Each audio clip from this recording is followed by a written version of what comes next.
And the Prophet told us, لا يؤمن أحدكم حتى يكون هواه تبعا لما جئت به. None of you truly believes. This is whenever you see لا يؤمن, and then it gives a type of condition, it really means none of you truly believes. So belief, adna iman, the least of belief is just to accept تصديق, just believing. وفسر الإيمان بالتصديق وخلفه والنطق فيه خلفه بالتحقيق. The iman was described, like Imam al-Laqani says, iman is interpreted, belief is interpreted as ascension, that you assent to something, you believe it, you accept it. So if somebody asks you, do you believe in La ilaha illallah, Muhammad Rasulullah, they say, Na'am, u'minu bi la ilaha illallah, Muhammad Rasulullah, we consider him a mu'min or her a mu'mina. So that's the least of the level. But the Prophet ﷺ is talking about the perfection of iman, because iman is a continuum. We know in our own lives there's times when iman is higher and times when it's lower. We know when it's higher because our state with Allah is stronger. We're more aware of the hudud. We're more aware of wrong. If we do something wrong, it has more import. I know somebody, we were with somebody the other day, and they missed Fajr, and he said that he spent a period of time doing muhasabah from the day before, trying to figure out what he did that deprived him from missing the Fajr.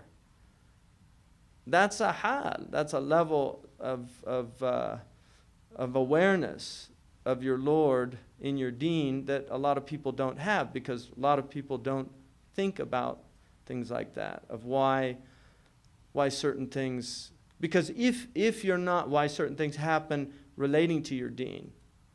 People that are deprived of, if you had a wird of Quran and then suddenly you're not doing it anymore, what happened? That's something that was taken away. It was a ni'mah that was taken away from you. And that's the nature of the deen, is that we can lose these blessings. So when the Prophet ﷺ said, none of you truly believes until his passion, his hawa, and passionate is a good translation for hawa. Passion is a theological term that's used by the Christians, which is an inclination, an appetite, from apatere, to seek something. It's an inclination, it's a hawa. Yahwi ilay. Allah describes the af'ida, the hearts, as tahwi ilay, that they incline towards Mecca. The hearts of some of the people, minan nas, that some of the people, af'idata minan nas, tahwi ilayha, that some of the hearts of the people incline. So there's a hawa is an incline. وَالنَّجْمِ إِذَا hawa, the star when it descended, right, moving down towards the horizon. So passion is a movement. It's a haraka fi nafs. It's a movement in the self to something. Now, passion, when the Prophet ﷺ said, you don't believe until your passion is in accordance with my religion, that is hawa yuwafiq al-shara'. Now, some of our natural passions, because passions fall into different categories. One of the categories is natural passions. Natural passions are those passions that we have just as our fitra nature.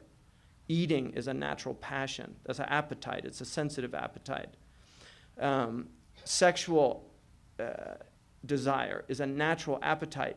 Now, these desires, if they're constrained by the intellect, are in accordance with the Sharia. But then when they go outside of the constraints of reason, of the intellect, then they become something else. So for instance, Allah says, Kulu washarabu wa la tusrifu. Inna Allah la yuhibbul musrifin. Eat and drink, but not to excess. So the first is the hawa in accordance with the shara', because you naturally have a desire for food. So your desire for food is a natural inclination.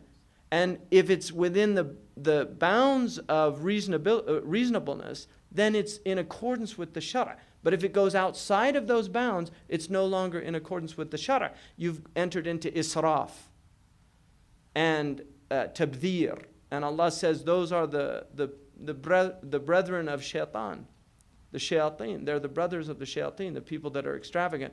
So That's an example of a hawa, a natural hawa.